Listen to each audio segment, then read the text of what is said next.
ಗುರುವಿಗೆ ವಂದನೆ ಮೊದಲು, ನಂತರ ಗಣಪತಿಗೆ. ಗುರುವಿಗೆ ವಂದನೆ ಮೊದಲು, ನಂತರ ಗಣಪತಿಗೆ. ಬಳಿಕ ದೇವಿ ಶ್ರೀ ಶಾರದೆಗೆ, ಇವರ ಕೃಪೆಯು ನಮಗೆ ಕಬೀರ, ಇವರ ಕೃಪೆಯು ನಮಗೆ. ಬೀಜದೊಳಗೆ ಇದೆ ಎಣ್ಣೆ, ಹಾಲಿನೊಳಗೆ ಇದೆ ಬೆಣ್ಣೆ. ಬೀಜದೊಳಗೆ ಇದೆ ಎಣ್ಣೆ, ಹಾಲಿನೊಳಗೆ ಇದೆ ಬೆಣ್ಣೆ. ನಿನ್ನಯ ದೇವ ನಿನ್ನೊಳಗಿಹನೈ, ಕೈಲಾದರೆ ನೋಡೈ ಕಬೀರ, ಕೈಲಾದರೆ ನೋಡೈ. ಎದೆಯಲ್ಲಿ ಪ್ರೇಮ ಮನದಲ್ಲಿ ಧ್ಯಾನ, ಇವು ಯಾರಲ್ಲಿ ಇವೆಯೋ. ಎದೆಯಲ್ಲಿ ಪ್ರೇಮ ಮನದಲ್ಲಿ ಧ್ಯಾನ, ಇವು ಯಾರಲ್ಲಿ ಇವೆಯೋ. ನಿಜಕ್ಕೂ ಅವನು ಈ ಅವನಿಯನು, ಬೆಳಗುತ್ತಿರುವ ಸಂತ ಕಬೀರ, ಬೆಳಗುತ್ತಿರುವ ಸಂತ.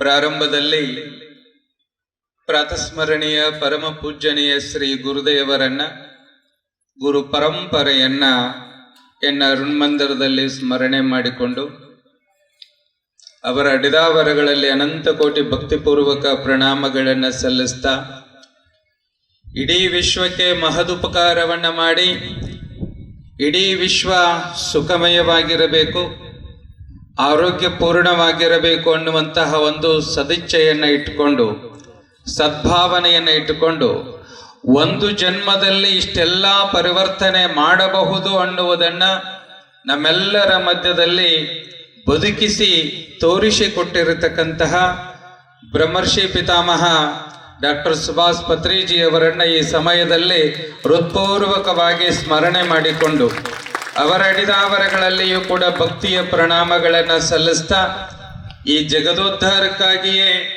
ಅವತಾರವನ್ನು ತೊಟ್ಟುಕೊಂಡು ಬಂದಿರತಕ್ಕಂತಹ ಸರ್ವ ಸಂತ ಮಹಾತ್ಮರ ಬಸವಾದಿ ಶಿವಶರಣರ ಅಡಿದಾವರಗಳಲ್ಲಿಯೂ ಕೂಡ ಭಕ್ತಿಯ ನಮನಗಳನ್ನು ಸಲ್ಲಿಸಿ, ಸುಕ್ಷೇತ್ರ ಸಂಕರಟ್ಟಿಯಲ್ಲಿ ಇವತ್ತು ನಾವೆಲ್ಲರೂ ಕೂಡಿಕೊಂಡು ಮಲ್ಲಿಕಾರ್ಜುನ ಆಧ್ಯಾತ್ಮಿಕ ಪಿರಾಮಿಡ್ಡಿನ ಪಂಚವಾರ್ಷಿಕೋತ್ಸವ ಕಾರ್ಯಕ್ರಮದಲ್ಲಿ ನಾವೆಲ್ಲ ಸಮ್ಮಿಳಿತರಾಗಿದ್ದೇವೆ.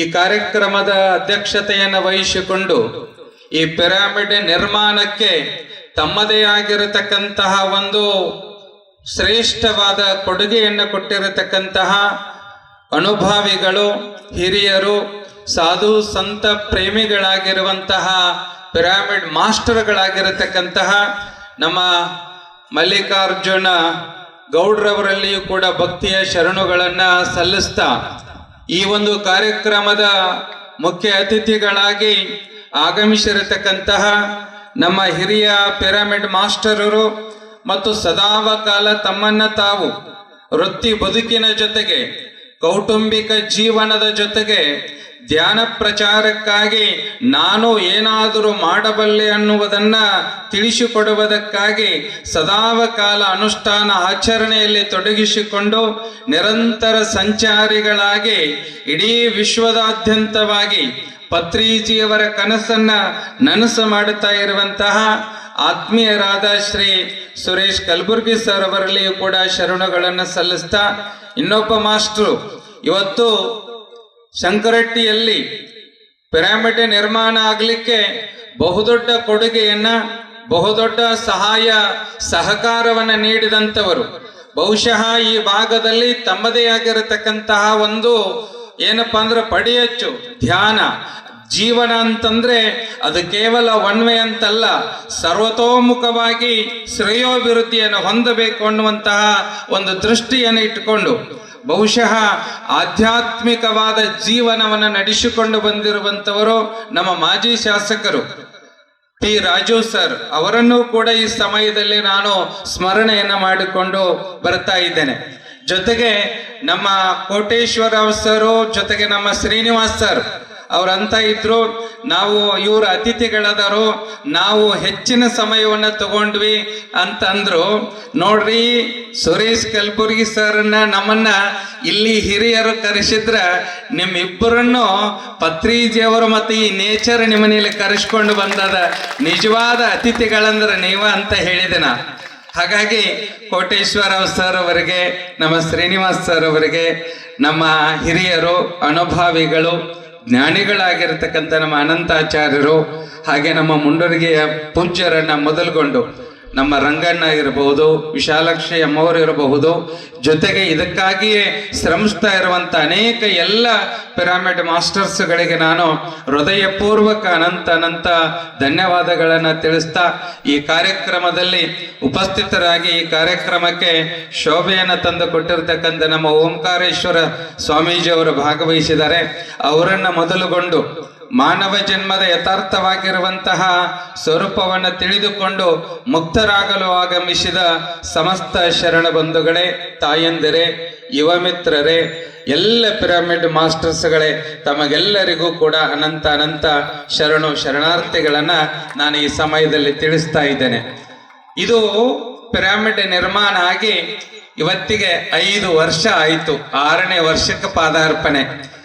ಶಂಕರಟ್ಟಿಯ ಪಿರಾಮಿಡ್ಗೂ ಮತ್ತು ನನಗೂ ಒಂದು ಅವಿನಾಭಾವ. ಯಾಕೆ ಅಂತಂದ್ರೆ ಅನೇಕ ಜನರ ಜೀವನದೊಳಗ ಅನೇಕ ರೀತಿಯಾದಂತಹ ತಿರುವುಗಳು, ಅವಕಾಶಗಳು ಬರ್ತಿರ್ತಾವೆ.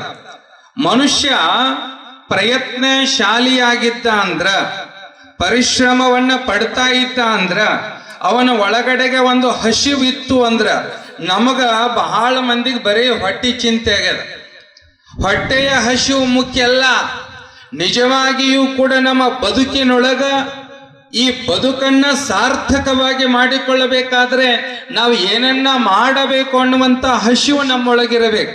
ಯಾರಿಗ ಹಸಿವಿರ್ತದೋ, ಹಸಿವಿದ್ದವನೇ ಆಹಾರವನ್ನ ಹುಡುಕಿಕೊಂಡು ಹೋಗುತ್ತಾನೆ. ಇವತ್ತು ನೀವೆಲ್ಲರೂ ಕೂಡ ಬಂದಿರೋದು ಧ್ಯಾನದ ಹಸಿವದ ಅಂತ ತಿಳ್ಕೊಂಡು ನೀವೆಲ್ಲರೂ ಓಡಿ ಬಂದಿದ್ದೀರಿ ವಿನಃ ನಿಮಗೆ ಯಾರಿಗೂ ದುಡ್ಡು ಕೊಟ್ಟು ಕರೆಸಿದ್ದಲ್ಲ. ಇದು ದುಡ್ಡು ಕೊಟ್ಟು ನಿಮ್ಮನ್ನ ಯಾರನ್ನೂ ಇಲ್ಲಿ ಕರೆಸಿಲ್ಲ. ಹಸಿವು ಬಹಳ ಮುಖ್ಯವಾಗಿರುತ್ತದೆ. ಯಾಕೆ ಅಂತಂದ್ರೆ ಬಹುಶಃ ಈ ಪಿರಾಮಿಡ್ ಉದ್ಘಾಟನೆ ಆಗಬೇಕಾದಂತಹ ಸಮಯವನ್ನ ನಾನು ನೆನೆಸ್ಕೊಂಡ್ರ, ಶಂಕರಟ್ಟಿಯೊಳಗ ಪಿರಾಮಿಡ್ ಐತೆ ಅನ್ನೋದು ನನಗೆ ಗೊತ್ತಿರಲಿಲ್ಲ. ಇಲ್ಲಿ ಪತ್ರಿಜಿಯವರು ಬರ್ತಾರ ಅನ್ನುವುದು ಕೂಡ ನನಗೆ ಕಲ್ಪನೆಗಳಿರಲಿಲ್ಲ. 2021ರಲ್ಲಿ 6ನೇ ತಾರೀಕಿಗೆ ಸುಮಾರು 7-8 ಕಾರ್ಯಕ್ರಮಗಳಲ್ಲಿ ನಾನು ಬ್ಯುಸಿಯಾಗಿದ್ದೆ. ಅವತ್ತು ಬೆಳಗಿನ ಜಾವ ಒಂದು ಸ್ಟೇಟಸ್ ನೋಡಬೇಕಾದಂಥ ಸಮಯದಲ್ಲಿ ಶಂಕರಟ್ಟಿಗೆ ಪಿರಾಮಿಡ್ ಉದ್ಘಾಟನೆಗೆ ಪತ್ರಿಜಿಯವರು ಬರ್ತಾರ ಅಂತ ಗೊತ್ತಾಯಿತು. ಸೊ 3-4 ಕಾರ್ಯಕ್ರಮಗಳನ್ನ ನಾನು ಮುಗಿಸ್ಕೊಂಡು ಇದೇ ಹಾರುಗೆರೆಯೊಳಗ ಸಾಯಿಬಾಬಾ ಮೂರ್ತಿ ಪ್ರತಿಷ್ಠಾಪನೆ ಇತ್ತು, ಪ್ರಾಣ ಪ್ರತಿಷ್ಠಾಪನೆ ಕಾರ್ಯಕ್ರಮ. ಅದನ್ನು ಮುಗಿಸ್ಕೊಂಡು 1-2 ಕಡೆಗೆ ಮದುವೆ ಮುಗಿಸ್ಕೊಂಡು ಮಧ್ಯಾಹ್ನದೊಳಗೆ ಬರಬೇಕು ಅಂತ ಹೇಳಿ ನಾನು 2 ಗಂಟೆಗೆ ಬಂದೆ. ಅಷ್ಟೊತ್ತಿಗೆ ಆಗಲಿ ಈ ಕಾರ್ಯಕ್ರಮ ಮುಗಿದಿತ್ತು. ಪತ್ರಿಜಿಯವರು ಎಲ್ಲದಾರ ಅಂತ ತಿಳ್ಕೊಂಡು ಹುಡುಕೊಂಡು ಬಂದಾಗ ರಂಗಣ್ಣವ್ರನ್ನ ಕೇಳಿದ್ವಿ. ಇಲ್ಲ ಪುಗಳೆ, ಅವರು ಇಲ್ಲೇ ಗೌಡ್ರ ಮನೆಯೊಳಗೆ ಅದಾರ, ಹೋಗೋಣ ಬರ್ರಿ ಅಂತ ನಮ್ಮನ್ನು ಕರ್ಕೊಂಡು ಹೋದ್ರು. ರಂಗಣ್ಣವ್ರ ಪರಿಚಯನೂ ಅವಾಗಲೇ ಆದದ್ದು, ಪೂರ್ವದಲ್ಲಿ ಪರಿಚಯ ಇರಲಿಲ್ಲ. ಯಾವಾಗ ನಾವು ಗೌಡ್ರ ಮನೆಯೊಳಗೆ ಹೋಗಿ ಆಕ್ಚುಲಿ ಪತ್ರಿಜಿಯವರ ಆ ಸಮಯದೊಳಗೆ ವಿಶ್ರಾಂತಿಯನ್ನು ತೆಗೆದುಕೊಳ್ತಾ ಇದ್ರು. ಇಲ್ಲ ವಿಶ್ರಾಂತಿ ಒಳಗೆ ಅದರ ಆಮೇಲೆ ಇದು ಮಾಡೋಣ ಅಂತೇಳಿ ಹೇಳ್ತಾ ಇರಬೇಕಾದಂತ ಅದ ಸಮಯದೊಳಗ ಪತ್ರಿಜಿಯವರು ಎದ್ದು ಕುಂತು ಏನು ಅಂತ ಯಾರನ್ನ ಒಬ್ಬರನ್ನ ಕೇಳಿದ್ರು. ಅಲ್ಲಿ ಮಂಜು ಅವರು ಕೂಡ ಇದ್ರು, ಹೊಸಪೇಟೆಯವರು. ಇಲ್ಲ ಗುರುಜಿಯವರು ಸ್ವಾಮೀಜಿಯವರು ಬಂದಾರ ಅಂತಂದ ತಕ್ಷಣ ಅದೇ ಬೆಡ್ ಮೇಲೆ ಕೂತ್ಕೊಂಡು ನನ್ನ ಕರೆಸಿದ್ರಲ್ಲಿ. ಕರೆಸಿ ತಮ್ಮ ಪಕ್ಕದಲ್ಲಿನೇ ಕುಂದಿರಿಸ್ಕೊಂಡು ಅತ್ಯಂತ ಒಂದು ಅವಿನಾಭಾವ ಮೊದಲನೆಯ ಭೇಟಿ ಅನ್ನುವ ಹಾಗೆ ಇರಲೇ ಇಲ್ಲ. ಎಷ್ಟೋ ಜನ್ಮ ಜನ್ಮಾಂತರದ ಪರಿಚಯ ನಮಗೂ ಮತ್ತು ಅವರಿಗೆ ಐತಿ ಅನ್ನುವ ಹಾಗೆ ಒಂದು ಆತ್ಮೀಯ ಒಡನಾಟ ಮತ್ತು ಮಾತುಕತೆಯನ್ನು ನನ್ನ ಜೊತೆಗೆ ಹಂಚಿಕೊಂಡ್ರು. ಎಂತ ಆನಂದ ಆಯಿತು. ನಾನು ಅಂಜುಕೊಂತ ಅಂದ್ರೆ ಅಳಕಿನಿಂದ ಇಲ್ಲೇ ಸಮೀಪದೊಳಗೆ ನಮ್ಮದು ಆಶ್ರಮದ ಬರ್ತೀರೇನು ನಾಳೆಗೆ ಹೋಗೋಣ ಅಂತ ಕೇಳಿದೆ ನಾನು. ಬಹುಶಃ ಮೊದಲೇ ಪ್ಲಾನ್ ಇತ್ತು ಅಂದ್ರೆ ಬರ್ತಿರ್ತಾರೆ, ವಿದೌಟ್ ಪ್ಲಾನ್ ಇತ್ತು ಅಂದ್ರೆ ಯಾರು ಎಲ್ಲಿಯೂ ಹೋಗೋದಿಲ್ಲ. ಎಲ್ಲರೂ ಅನ್ಲಿಕ್ಕೆ ಹತ್ತಿರೋದು ಹೆಂಗ್ ಸಾಧ್ಯ, ಅಲ್ಲಿ ಹೋಗೋದದ ಇಲ್ಲಿ ಹೋಗೋದದ ಅಂತ ಇದ್ದಾಗ ಪತ್ರಿಜಿಯವರಂದ್ರು morning tomorrow morning before 9 o'clock I will be there ಅಂತ ಹೇಳಿಬಿಟ್ರು. ನಾಳೆಗೆ ನಾವು 9 ಗಂಟೆಯೊಳಗೆ ನಿಮ್ಮ ಆಶ್ರಮಕ್ಕೆ ಬರ್ತೇವೆ ಅಂದಾಗ ಎಲ್ಲರಿಗೂ ಕೂಡ ಆಶ್ಚರ್ಯ ಆಯಿತು. ಟಿಪಿ ಬೇರೆ ಬೇರೆ ಬೇರೆ ಬೇರೆ ಇತ್ತು. ಆದರೆ ಪತ್ರಿಜಿಯವರು ಮತ್ತೆ ಭೇಟಿಯಾಗಿ ಮಾತಾಡಿಕೊಂಡು ಹೋದ್ಮೇಲೆ ಸಾಯಂಕಾಲ ಸತ್ಸಂಗ ಕಾರ್ಯಕ್ರಮ ಇತ್ತು. ಇದೇ ವೇದಿಕೆ ಮೇಲೆ ನಾವು ಪತ್ರಿಜಿಯವರು ಎಲ್ಲ ಮಾಸ್ಟರ್ಸ್ಗಳ ಜೊತೆ ಕೂಡಿದ್ವಿ. ನನಗೊಂದೆರಡು ನಿಮಿಷ ಮಾತಾಡ್ಲಿಕ್ಕೆ ಕೊಟ್ಟರು. ಅವಾಗ ನನಗೆ 2016-17ರಲ್ಲಿ ನಾನು ಪಿರಮಿಡ್ ವ್ಯಾಲಿಗೆ ಹೋಗಿದ್ದೆ. ಹೋದಂತಹ ಸಮಯದಲ್ಲಿ ಅಲ್ಲಿ ಧ್ಯಾನ ಮತ್ತು ಉಸಿರು ಮತ್ತು ಧ್ಯಾನ ಅನ್ನುವಂತಹ ಪುಸ್ತಕ, ಧ್ಯಾನದ ಬಗ್ಗೆ ಇರುವಂತಹ ಪತ್ರಿಜಿಯವರ ಸುಮಾರು ಪುಸ್ತಕಗಳನ್ನು ನಾನು ತಗೊಂಡು ಬಂದು ಅಧ್ಯಯನ ಮಾಡಿದ್ದೆ. ಹಾಗಾಗಿ ನನಗೆ ತಿಳಿದಂತಹ 4 ಮಾತುಗಳನ್ನು ನಾನು ಅಲ್ಲಿ ಹಂಚಿಕೊಂಡೆ. ಅವಾಗ ಪತ್ರಿಜಿಯವರು ಅವತ್ತೇನು ನನ್ನ ಕೈ ಹಿಡಿದ್ರಲ್ಲ, ಕೊನೆಯವರೆಗೆ ನಾವು ಎಲ್ಲಿ ಭೇಟಿ ಆದರೂ ಸಹಿತ ಅವರು ನಮ್ಮ ಕೈ ಹಿಡ್ಕೊಂಡೇ ಕೂತ್ಕೊಳ್ತಾ ಇದ್ರು. ಅಷ್ಟು ಒಂದು ಸಾಮೀಪ್ಯವನ್ನು ನಮಗೆ ಅವಕಾಶವನ್ನ ಕೊಟ್ಟರು. ಬಹುಶಃ ಅದಾದ ಮೇಲೆ ಆಶ್ರಮಕ್ಕೆ ಬಂದು ಹೋದ ಮೇಲೆ ಧ್ಯಾನ ಮತ್ತು ನಾನು ಅಥವಾ PSSM ಮತ್ತು ನಾನು, ಈ ಎಲ್ಲ ಮಾಸ್ಟರ್ಸ್ಗಳು ಮತ್ತು ನಾನು ಒಂದು ಅವಿನಾಭಾವ ಸಂಬಂಧ ಎಲ್ಲ ಕಡೆಗೂ ಕೂಡ ಬೆಳೀತು. ಒಂದು ಜೀವನದೊಳಗ ಬಹಳಷ್ಟು ಜನ ನಾವೆಲ್ಲ ಒಂದು ಆಶ್ರಮ ಅಂದ್ರೆ ಒಂದು ಚೌಕಟ್ಟು, ಇಷ್ಟೇಪ ಜೀವನ, ಇದನ್ನ ಬಿಟ್ರೆ ಅದರ ಆಚಿಕ ಜೀವನನ ಇಲ್ಲ ಅನ್ನೋ ಹಾಗೆ ಎಷ್ಟೋ ಜನ ತಿಳ್ಕೊಂಡಿರ್ತಾರೆ. ನನಗ ವೈಯಕ್ತಿಕವಾಗಿ ಪತ್ರಿಜಿಯವರಾಗಲಿ ಈ ಪತ್ರಿಜಿಯವರ ಮಾರ್ಗವಾಗಲಿ ಯಾಕೆ ಹೃದಯವನ್ನ ತಟ್ಟಿತು ಅಂದ್ರ, ಬಡದ ಎಬ್ಬಿಸ್ತು ಅಂತಂದ್ರ, ಇವತ್ತು ಸಂಸಾರದಲ್ಲಿದ್ದುಕೊಂಡು ಬಹಳಷ್ಟು ಜೂಮ್ ಕ್ಲಾಸ್ ಒಳಗೆ ನಾನು ಭಾಗವಹಿಸ್ಲಿಕ್ಕೆ ಪ್ರಾರಂಭ ಮಾಡಿದೆ. ಸಂಸಾರದಲ್ಲಿದ್ದುಕೊಂಡು ಅವರ ಜ್ಞಾನವನ್ನು ಕೊಡುವಂತಹ ರೀತಿಯನ್ನ, ಶೈಲಿಯನ್ನು ನೋಡಿದ್ರೆ ಯಾವ ಸ್ವಾಮಿಗಳಿಗೂ ಕೂಡ ಈ ಪಿರಮಿಡ್ ಮಾಸ್ಟರ್ಸ್ ಕಡಿಮೆ ಇರಲಿಲ್ಲ ಅಂತ ನನಗೆ ಅನಿಸ್ತು ಅವತ್ತು. ಯಾಕಂದ್ರ ಬಾಯಿ ತೆರೆದ್ರೆ ಆತ್ಮಜ್ಞಾನದ ವಿಷಯಗಳನ್ನ, ಆತ್ಮಜ್ಞಾನದ ವಿಚಾರಗಳನ್ನ ಹಂಚಿಕೊಳ್ಳಿಕ್ಕತ್ತಿದ್ರು. ಎಲ್ಲರ ಪರಿಚಯ ಆಯಿತು, ಸಂಪರ್ಕ ಆಯಿತು. ಏನಪ್ಪ ಈ ವಿಶಿಷ್ಟವಾದಂತಹ ಜ್ಞಾನ ಇವರಿಗೆ ಹೆಂಗ ಲಭಿಸ್ತು? ಅವರು ಹೇಳ್ತಾ ಇದ್ರು, ಅನುಭವವೇ ಅಮೃತ. ಅಪ್ಪುಗಳು ಯಾರು ಪತ್ರಿಜಿಯವರು, ಯಾರೇ ಧ್ಯಾನಕ್ಕೆ ಬಂದರೂ ಕೂಡ ನಿನ್ನ ಅನುಭವ ಹೇಳು, 1 ತಾಸು ನೀನು ಧ್ಯಾನ ಮಾಡಿದ್ರೆ ನಿನ್ನ ಅನುಭವ ಹೇಳು ಅಂತ ಹೇಳ್ತಿದ್ರು. ಏನಾಯ್ತು, ನಿನ್ನ ಪರಿವರ್ತನೆ ಏನಾಯ್ತು ಅಂತ ಕೇಳ್ತಾ ಇದ್ರು. ಎಲ್ಲ ಮಾಸ್ಟರ್ಸ್ಗಳ ಸಾಮೀಪ್ಯ ಬಂದಾಗ ನನಗೆ ಮೊದಲು ಎಷ್ಟೋ ಗ್ರಂಥಗಳನ್ನ ಓದಿರಬಹುದು, ಶಾಸ್ತ್ರಗಳನ್ನ ಓದಿರಬಹುದು, ಕೇಳಿರಬಹುದು. ಈ ಪಿರಮಿಡ್ ಮಾಸ್ಟರ್ಸ್ಗಳ ಸಾಮೀಪ್ಯ ಬಂದ ತಕ್ಷಣ 100 ಗ್ರಂಥ ಓದಿದಂತ ಅನುಭವ ಇದ್ದದ್ದು ನನಗೆ 1000 ಗ್ರಂಥ ಓದಿದ ಅನುಭವ ನನಗೆ ಬಂತು ವೈಯಕ್ತಿಕವಾಗಿ. ಇವತ್ತು ಪ್ರತಿಯೊಬ್ಬ ಗುರುಗಳಾದವರು ಅಥವಾ ಮಠಾಧಿಪತಿಗಳಾದವರು, ಸ್ವಾಮಿಗಳಾದವರು ಮಾಡಬೇಕಾಗಿರತಕ್ಕಂತಹ ಒಂದು ಮೊದಲನೆಯ ಕರ್ತವ್ಯ ಏನು ಅಂತಂದ್ರ, ತಮ್ಮನ್ನ ತಾವು ಅರಿಯುವಂತಹ, ತಮ್ಮನ್ನ ತಾವು ತಿಳಿಯುವಂತಹ ಪ್ರಯತ್ನವನ್ನ ಮಾಡಬೇಕಾಗತ್ತೆ. ನಾವು ಯಾಕ ಇಷ್ಟೆಲ್ಲ ತ್ಯಾಗಿಗಳಾಗಿ ಜೀವನವನ್ನು ನಡೆಸ್ತಾ ಇದ್ದೇವೆ, ನಡೆಸಬೇಕು ಅಂತ ಕೇಳಿದ್ರೆ ಹೇಳ್ತಾರೆ, ಇಲ್ಲ ಅನುಷ್ಠಾನ, ಜಪ, ತಪ, ಆಚರಣೆ ಇವೆಲ್ಲವುಗಳನ್ನು ಮೈಗೂಡಿಸಿಕೊಂಡು ನಿಮ್ಮೊಳಗಿನ ಪರಮಾತ್ಮನನ್ನು ಅರಿತುಕೊಂಡು ನೀವು ನಿಶ್ಚಿಂತರಾಗಿರಬೇಕು ಅನ್ನೋ ಕಾರಣಕ್ಕಾಗಿ ನಾವೆಲ್ಲರೂ ಗುರುಗಳ ಮಾರ್ಗದಲ್ಲಿ ಗುರುವಿನ ಆನತಿ ಅಂತ ನಡೀತಾ ಇದ್ದೇವೆ ಬಹಳಷ್ಟು ಜನ. ಆದ್ರೆ ಹಿಂಗಾಗ್ಯದಲ್ಲ ಪರಿಸ್ಥಿತಿ. ಇವತ್ತು ಮಠ ಅಥವಾ ಆಶ್ರಮಗಳಲ್ಲಿ ನಿಜವಾದಂತಹ ಧ್ಯಾನ, ಸತ್ಸಂಗ ಅಥವಾ ನಿಜವಾದಂತಹ ಪೂಜೆ ನಡೆಯುವುದೇ ಅವಿರಳ, ಅಪೂರ್ವ ಆಗಿಬಿಟ್ಟದು ಇವತ್ತು. ಅಲ್ಲಿ ವ್ಯವಹಾರಗಳು ಬಂದು ತುಂಬಿಕೊಂಡು ಕೂತ್ಕೊಂಡವು. ಇವತ್ತು ಕಟ್ಟಡಗಳನ್ನ ಕಟ್ಟೋದು ಮುಖ್ಯ ಅಲ್ಲ, ಸಂಸ್ಥೆಗಳನ್ನ ಕಟ್ಟೋದು ಮುಖ್ಯ ಅಲ್ಲ, ಇವತ್ತು ಮನಸ್ಸುಗಳನ್ನ ಕಟ್ಟಬೇಕಾಗ್ಯದ, ಜೀವನವನ್ನ ಕಟ್ಟಬೇಕಾಗ್ಯದ, ಬದುಕನ್ನ ಕಟ್ಟಬೇಕಾಗ್ಯದ. ಹೌದಲ್ರಿ? ಹಾಗಾದ್ರೆ ಬದುಕನ್ನ ಕಟ್ಟಬೇಕಾದಂಥವರು ಮೊದಲು ತಮ್ಮ ಬದುಕನ್ನ ಕಟ್ಟಿಕೊಂಡಿರ್ಬೇಕಾಗತ್ತೆ. ತಮ್ಮ ಬದುಕನ್ನೇ ಕಟ್ಟಿಕೊಂಡಿರ್ಲಿಲ್ಲ ಅಂತಂದ್ರ ಈ ಸಮಾಜವನ್ನ ಅಥವಾ ಮತ್ತೊಬ್ಬರ ಬದುಕನ್ನ ಕಟ್ಟಲಿಕ್ಕೆ ಹೇಗೆ ಸಮರ್ಥರಾಗ್ತಾರೆ? ಅದಕ್ಕೆ ಸ್ವಯಂ ತೀರ್ಣ ಪರಾಂ ತಿಷ್ಠತಿ ಅಂದ್ರ ಈ ಭವಸಾಗರವನ್ನ ದಾಟಿದವರೇ ಇನ್ನೊಬ್ಬರನ್ನ ದಾಟಿಸ್ಲಿಕ್ಕೆ ಅವರು ಸಮರ್ಥರಾಗಿರ್ತಾರೆ. ಅವರ ಅದ್ರೊಳಗೆ ಮುಳುಗಿದ್ರು ಅಂದ್ರ, ಅವ್ರಿಗೆ ಈಜು ಬರ್ತಾ ಇರ್ಲಿಲ್ಲ ಅಂದ್ರ, ಯಾರಾದ್ರೂ ಮುಳುಗ್ತಾ ಇದ್ರು ಅಂದ್ರ ಈಜು ಬರ್ತಿತ್ತು ಅಂದ್ರ, ಪಾರಾಗುವ ಕಲೆ ಗೊತ್ತಿತ್ತು ಅಂದ್ರ ಅವ್ರನ್ನ ಏನ್ ಮಾಡ್ತಾರ? ರಕ್ಷಣೆ ಮಾಡ್ತಾರ. ಅವರಿಗೆ ಈಜು ಬರುವುದಿಲ್ಲ ಅಂದ ಮೇಲೆ ಯಾರಾದ್ರೂ ಮುಳುಗುತ್ತಾ ಇದ್ರಂದ್ರೆ ಏನ್ ಮಾಡ್ತಾರ ಅವ್ರು?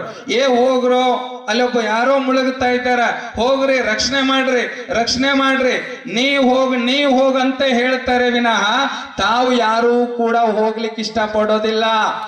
ಅದಕ್ಕೆ ಪತ್ರಿಜಿಯವರು ಏನ್ ಮಾಡಿದ್ರು ಅಂದ್ರ, ನಿಮ್ಮ ಏಳಿಗೆಗೆ ನೀವೇ ಶಿಲ್ಪಿಗಳಾಗಬೇಕು, ನಿಮ್ಮ ಉದ್ಧಾರವನ್ನು ನೀವೇ ಮಾಡಬೇಕು.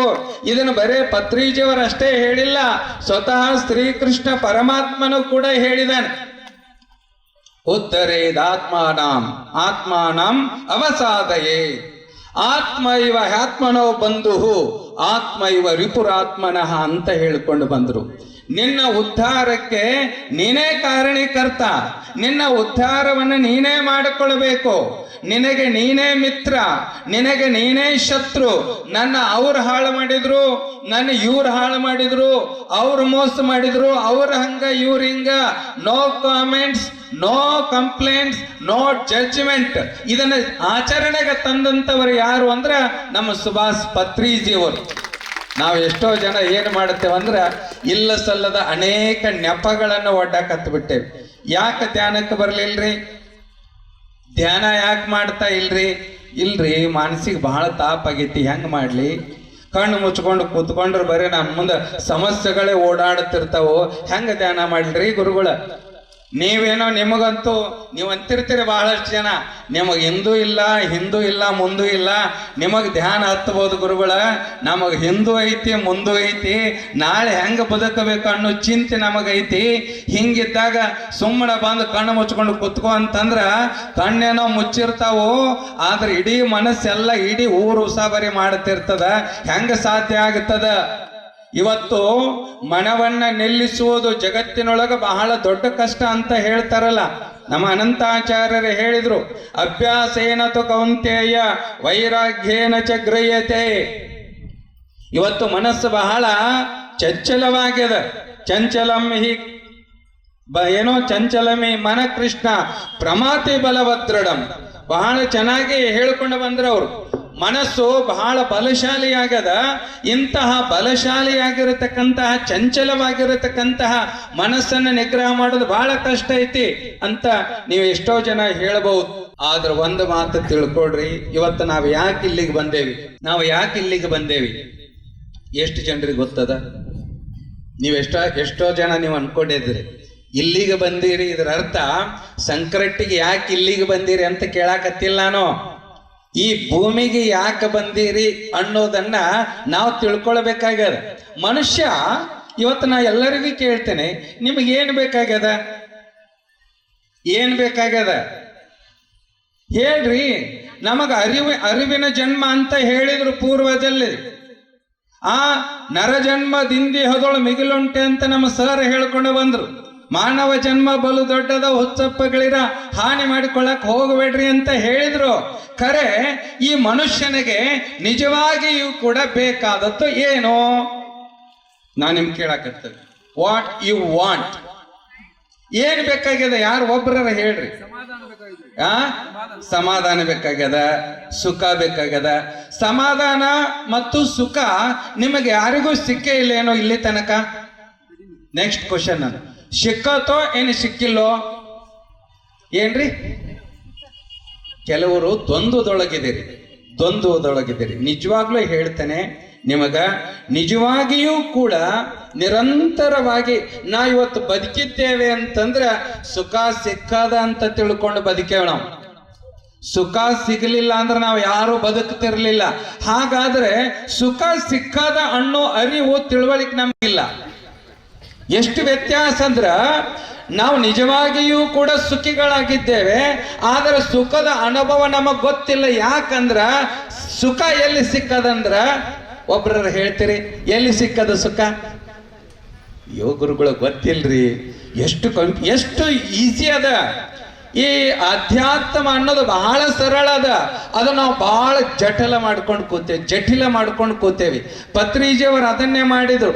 ಅತಿ ಕಠಿಣವಾದ ಆಧ್ಯಾತ್ಮಿಕತೆಯನ್ನ ಅನುಭವಕ್ಕೆ ಆಚರಣೆಗೆ ಬರುವ ಹಾಗೆ ಸರಳ ಮಾಡಿ ಕೊಟ್ಟಂತವರು ಯಾರು ಅಂದ್ರೆ ಪತ್ರಿಜಿಯವರು. ನಿರಂತರವಾಗಿ ನಮಗ ಸುಖ ಎಲ್ಲಿ ಸಿಕ್ಕದಂದ್ರ ರಾತ್ರಿ ಮಲ್ಕೊಳ್ತಿರಲ್ಲ, ನಿದ್ದೆ ಹತ್ತದಲ್ಲ. ನಿದ್ದೆ ಮಾಡಿ ಕಣ್ಣು ತೆರೆದ್ರೆ ಅಂದ್ರೆ ಎಲ್ಲರಿಗೂ ಅನಿಸ್ತದ ಭಾಳ ಚಲೋ ನಿದ್ದೆ ಆತಪ್ಪ, ಆರಾಮಾತ್ ನೋಡು ಅಂತೇವಿಲ್ರಿ. ಒಬ್ರಿಗೆ ನಿದ್ದೆಯೊಳಗ ತ್ರಾಸ ಐತೆ, ನಿಮಗ ನಿದ್ದೆಯೊಳಗ ದುಃಖ ಐತೇನೋ ಪ್ರಶ್ನೆ ನಿಮಗೆ ಕೇಳಾಕತ್ತೆ ನಾನು. ಇಲ್ರಿ ಗುರುಗಳ, ನಿದ್ರೆಯೊಳಗ ಸುಖ ಐತಿ, ನಿದ್ರೆಯೊಳಗ ಏನಿಲ್ಲ, ನಿದ್ದೆಯೊಳಗ ಏನಿಲ್ಲ, ದುಃಖ ಇಲ್ಲ ಅಂತ ಹೇಳಿದ್ರಿ. ಹಾಗಾದ್ರೆ ನಿದ್ದೆಯೊಳಗ ಸುಖ ಆಗಬೇಕಾಗಿತ್ತಂದ್ರೆ ನೀವೇನ್ ಮಾಡಿದ್ರಿ? ನಿದ್ದೆಯೊಳಗ ನಿಮಗ ಸುಖ ಆಗಬೇಕಾಗಿತ್ತಂದ್ರೆ ನೀವೇನ್ ಮಾಡಿದ್ರಿ? ಮೊದಲು ಕಣ್ಣು ಮುಚ್ಚಿದ್ರಿ. ಮಣಿ, ಮಡದಿ, ಹೆಂಡತಿ ಅಥವಾ ಅಧಿಕಾರ, ಅಂತಸ್ತು, ನಾನು ಅಂತವನು, ನಾನು ಇಂಥವನು, ಅಹಂಕಾರ, ಸುಖ, ದುಃಖ ಇವೆಲ್ಲವನ್ನ ಏನ್ ಮಾಡಿದ್ರಿ? ಕಣ್ಣು ಮುಚ್ಕೊಂಡು ಒಂದೊಂದು ಬಿಟ್ಕೋಂತ ಬಂದ ತಕ್ಷಣ ನಿತ್ಯ ಹತ್ಯದ. ಇವೆಲ್ಲ ಹಿಡ್ಕೊಂಡಾಗ ನಿತ್ಯನ ಹತ್ತುವಲ್ರಿ. 1 ಕೋಟಿ ರೂಪಾಯಿ ನಿಮಗೆ ಈಗ ಸದ್ಯ ಲಾಟ್ರಿ ಹತ್ತೈತಂದ್ರ ಒಬ್ಬರಿಗೆ ನಿತ್ಯ ಹತ್ತತೇನ? ನಿತ್ಯ ಹತ್ತದೇನೋ? ಅತಿಯಾದ ದುಃಖ ಆದ್ರೂ ಮನುಷ್ಯನಿಗೆ ನಿತ್ಯ ಹತ್ತುವುದಿಲ್ಲ. ಅತಿಯಾದ ಸುಖ ಸಿಕ್ಕರೂ ಸಹಿತ ಈ ಮನುಷ್ಯನಿಗೆ ನಿತ್ಯ ಹತ್ತೋದಿಲ್ಲ. ಹಾಗಾದರೆ ಸುಖ ಆಗಬೇಕಾಗಿತ್ತಂದ್ರೆ ಇಲ್ಲೊಂದು ಬೋರ್ಡ್ ಹಾಕ್ಯಾರ ಅವ್ರು, ಓದ್ರಿ ಇನ್ನ ಮೇಲೆ. ಏನದೆ? ನಿಮ್ಮ ಪದವಿ ಮತ್ತು ಪಾದರಾಕ್ಷೆಗಳನ್ನ ಎಲ್ಲಿ ಅಲ್ಲೇ ಹೊರಗೆ ಬಿಟ್ಟು ಬರ್ರಿ ಅಂತ ಹೇಳ್ಯಾರ. ನೀವು ಕಾಲಕ್ಕೆ ಚಪ್ಪಲ್ ಹಾಕೊಂಡು ಎಲ್ಲಿಗೆ ಹೋಗೋದಿಲ್ಲ, ಪೂಜಾದ ಮನೆಯಾಗ ಹೋಗೋದಿಲ್ಲ. ನೀವು ನಿಮ್ಮ ಪದವಿ ಪ್ರಶಸ್ತಿಗಳನ್ನು ತಗೊಂಡು ಗುರುವಿನ ಸನ್ನಿಧಾನಕ್ಕೆ ಬರೋದಿಲ್ಲ. ಬರ್ತೀರೇನು? ಏನ್ ಬಿಟ್ಟು ಬರ್ತೀರಿ? ಹಂಗಾದ್ರ ನಿದ್ದೆಯೊಳಗ ಸುಖ ಆಗಬೇಕಾಗಿತ್ತು ಅಂದ್ರ ಅಲ್ಲಿ ಹೆಂಡತಿದಾಳೇನೋ, ಮಕ್ಕಳದಾರೇನೋ, ಮಣಿ ಐತೇನೋ, ಏನಾರ ಐತೇನ್ರಿ? ಏನು ಇಲ್ಲ. ಹಾಗಾದ್ರ ಅದ್ರೊಳಗೆ ಯಾರದಿ ಅಂದ್ರ ನಿದ್ದೆಯೊಳಗ ನೀನು ಇದ್ದಿ. ಅರ್ಥ ಮಾಡ್ಕೊಡ್ರಿ. ನಿದ್ದೆಯೊಳಗ ಸುಖ ಯಾಕೈತಂದ್ರ ಅಲ್ಲಿ ನೀ ಇದ್ದಿ, ನಮ್ಮ ಪ್ರೆಸೆನ್ಸ್ ಐತಲ್ಲಿ ನೀ ಇದ್ದಿ. PMC ಕನ್ನಡ ಚಾನೆಲ್ ಅನ್ನು ಲೈಕ್ ಮಾಡಿ, ಶೇರ್ ಮಾಡಿ, ಸಬ್ಸ್ಕ್ರೈಬ್ ಮಾಡಿ ಮತ್ತು ಮಾಡಿಸಿ. ಎಲ್ಲರಿಗೂ ಧನ್ಯವಾದಗಳು.